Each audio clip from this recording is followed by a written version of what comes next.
دوستو، راز و نیاز کی اس محفل میں نیاز راں کا آپ کو سلام پہنچے۔ موجودہ ماہ 9 اپریل سال 2022 کو پی ٹی آئی حکومت کی تبدیلی کے بعد عمران خان تو بنی گالہ چلے گئے، لیکن اس کے چاہنے والے ایک ہی کال پر گھروں سے باہر نکل آئے اور پوری دنیا کو حیران کر دیا۔ یہ ایک خلاف توقع سیاسی رد عمل تھا۔ تبدیلی حکومت کے اس آرکیٹیکچر کو شاید ڈیزائن کرنے کے بعد کی صورتحال کا ادراک نہ تھا، یا پھر اس میں کوئی کمی رہ گئی تھی۔ آج سے تقریباً 55 سال پہلے، یہ 60 کی دہائی کا واقعہ ہے کہ بھٹو شہید کو بھی اس بات کا ادراک نہ تھا جب وہ ایوب خان کی کابینہ میں وزارت خارجہ پر براجمان تھے اور معاہدہ تاشقند کے موضوع پر ان کے حکومت سے اختلافات پیدا ہو گئے۔ انہوں نے وزارت خارجہ سے استعفیٰ دیا اور کہنے لگے کہ میرے پاس بہت بڑے راز ہیں اور وہ راز میں اس حکومت کے خلاف بیان کروں گا، صدر ایوب خان کے خلاف۔ اس نے معاہدہ تاشقند میں پاکستان کے مفادات کو بیچا ہے، اور اسی بیانے کے ساتھ استعفیٰ کے بعد وہ لاڑکانہ جانے کے لیے لاہور ریلوے اسٹیشن پر تشریف لائے۔ جو ہی ریلوے اسٹیشن پر پہنچے تو پبلک کا ایک جم غفیر اکٹھا ہو گیا۔ عوام کا یہ جم غفیر دیکھ کر ذوالفقار علی بھٹو شہید کو پاکستان کے ایک بہت بڑے سیاسی لیڈر کا روپ دھارنے پر مجبور ہوئے، اور انہیں احساس ہوا کہ میں تو ایک عوامی لیڈر بن چکا ہوں۔ یہی پوزیشن عمران خان کے ساتھ ہوئی ہے۔ بنی گالہ جانا اور اس کا پبلک کو کال دینا کہ میرا ساتھ دو، احتجاج میں شامل ہو، تو جب صبح ہوئی تو ایسے لگا کہ پورا پاکستان کی جو عوام ہے وہ عمران خان کے ساتھ کھڑی ہے۔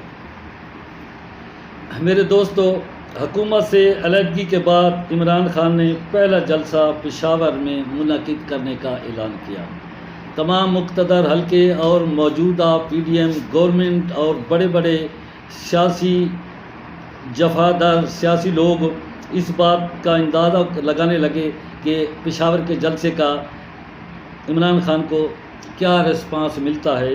لیکن یہ جو اس سے پہلے پبلک نے جو عمران خان کو رسپانس دیا تھا، اس کو دیکھتے ہوئے لوگوں نے یقینی طور پر ایک رائے قائم کر لی کہ پشاور میں پی ٹی آئی کا عمران خان کا ایک تاریخی جلسہ ہوگا، اور وقت نے ثابت کیا کہ پشاور کی تاریخ میں ایسا جلسہ پہلے کبھی نہیں ہوا۔ میرے دوستو، دوسری جانب موجودہ بننے والی حکومت پی ڈی ایم کی میں جب میاں شہباز شریف بطور وزیر اعظم حلف اٹھا چکے تھے، اور اس حکومت کے ابتدائی مراحل میں صدر مملکت جناب عارف علوی کا علیل ہو جانا اور چیئرمین صادق سنجرانی کا حلف لینا، جبکہ army chief general Qamar Javed Bajwa کا تقریب حلف برداری میں شرکت نہ کرنا موضوع بحث بن چکے تھے۔ اسی گرما گرم سیاسی ماحول میں D G I S R P general Babar Iftikhar نے ایک پریس بریفنگ کا اہتمام کر دیا۔ نہیں سمجھ آتی کہ اس ٹائمنگ کا مقصد کیا تھا اور اس کی اغراض و مقاصد کیا تھے۔ بہرحال خلاف توقع اس میں ہر موضوع پر سوال کرنے کی اجازت دے دی گئی، جو کہ خلاف معمول تھا۔ D G I S R P کی کوئی بھی، خاص طور پہ بابر افتخار کی کوئی بھی پریس کانفرنس ہو، اس میں محدود سوال ہوتے ہیں اور اس میں زیادہ بات کرنے کی اجازت نہیں ہوتی۔ بریفنگ میں موجود صحافی حضرات نے کھل کر سوالات کیے اور جنرل بابر صاحب نے بھی کھل کر مدلل جوابات دیے۔ بریفنگ میں کیے گئے تمام سوالوں میں سے صرف ایک شقے پر اپنا نقطہ نظر بیان کروں گا، جس کا اظہار جنرل بابر افتخار نے کیا کہ سوشل میڈیا میں پاک افواج کے خلاف چلائی جانے والی مہم پر پاک افواج کو تحفظات ہیں۔ میرے دوستو، یاد رہے کہ وفاقی تحقیقاتی اداروں نے بڑے بڑے شہروں میں بے شمار گرفتاریاں کی ہیں، جن میں بے نامی سینکڑوں اکاؤنٹس ایسے بھی تھے جو کہ غیر ممالک سے آپریٹ ہوتے تھے۔ بعد میں اسلام آباد ہائی کورٹ کے جسٹس جناب اطہر من اللہ نے FIA کو مزید گرفتاریوں سے روک دیا۔ میں اس سلسلے میں مقتدر حلقوں کے گوش گزار کروں گا کہ جب میاں نواز شریف صاحب نااہل ہوئے تھے اور انہوں نے مجھے کیوں نکالا کی مہم چلائی تھی، تو بھرے جلسوں میں وہ پاک آرمی کے سربراہان کو نام لے کر تنقید کا نشانہ بناتے تھے۔ یہ ہر شخص کے علم میں ہے اور یہ تاریخ کا حصہ ہے، اور معزز عدلیہ کے ججوں کو صرف 5 افراد کا کہہ کر مخاطب کیا کرتے تھے۔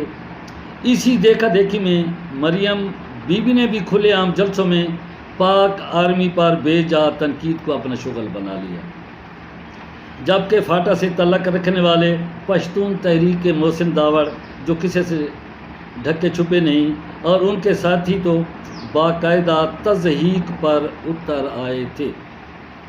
رہی سی کسر PP کے سربراہ جناب آصف علی زرداری نے پوری کر دی۔ فرمایا کہ تم تو 3 سال کے لیے آتے ہو، جبکہ ہم ہمیشہ رہنے والے ہیں اور آپ کی اینٹ سے اینٹ بجا دیں گے۔ یہ رد عمل تھا پاکستان پیپل پارٹی کے ایک سیزنڈ لیڈر جناب آصف علی زرداری کا۔ سیاستدانوں کے علاوہ میڈیا کے نامور لوگ یعنی حامد میر صاحب، سلیم صافی صاحب نے تو باقاعدہ پاک افواج کے خلاف وقت بے وقت بولنے کا ٹھیکہ لیا ہوا ہے۔ میرے دوستو، ماضی میں اگر ان کے خلاف منصفانہ اور حقیقت پسندانہ کارروائی شروع کی جاتی تو آج نوبت یہاں تک نہ پہنچتی۔ مصلحت پسندی کا شکار ہونے پر اسی انجام سے دوچار ہونا لازمی تھا، جس کا سلسلہ آج بھی جاری ہے، اور جناب DG ISPR جس بات کا شکوہ کر چکے ہیں، اور حالات اس نیچ پر پہنچ چکے ہیں کہ PTI کے شیخ رشید، فواد چودھری اور شیری مزاری دبے لفظوں میں بہت کچھ کہہ رہے ہیں۔ سینئر صحافی جناب سہیل وڑائچ نے تو حد کر دی کہ عمران خان کی حکومت کو گرانے میں پاکستان کی عدلیہ اور پاک افواج ایک ہی پیج پر تھے۔ جناب، خود ہی آپ اپنی اداؤں پہ ذرا غور کریں، ہم اگر عرض کریں گے تو شکایت ہوگی۔ DG ISPR جناب بابر افتخار کو اس تلخی والے ماحول میں سیاسی بریفنگ اور وزارت خارجہ والے خط کی ذو-معنی حقیقت بیان کرنے کی کیا ضرورت تھی؟ اسی بات پہ سابق وفاقی وزیر شیخ محمد رشید نے اعتراض کیا ہے کہ بے وقت یہ بریفنگ کیوں دی گئی؟ جب عمران خان کے سپورٹرز احتجاج کے لیے سڑکوں اور چوراہوں پر موجود تھے، بہتر ہوتا کہ اس گرم سیاسی ماحول کو ٹھنڈا رکھنے کے لیے اقدامات کیے جاتے اور پاکستانی عوام میں پائے جانے والے غم و غصہ کی لہر کو قابو کرنے کے اقدامات پر غور کیا جاتا۔ میرے دوستو، کراچی میں مزار قائد پر کپتان کے تاریخی جلسہ اور عوامی رد عمل نے ایک بار پھر مقتدر حلقوں اور بیرونی دنیا کو بہت کچھ سوچنے پر مجبور کر دیا ہے۔ یہ جو کراچی میں عمران خان کا طوفان آیا ہے، یہ جو سونامی آیا ہے، مجھے تو ایسے لگتا ہے یہ MKM کو بھی بہا کے لے جائے گا اور PSP اور دیگر تمام جماعتوں کو یہ بہا کر لے جائے گا۔ اب بھی وقت ہے، میری ارباب اقتدار سے گزارش ہے، اب بھی وقت ہے حالات کی نزاکت پر ٹھنڈے دل سے غور کیا جائے اور کپتان کو دیوار سے نہ لگایا جائے، یہی ملکی مفاد میں ہوگا۔ جناب والا،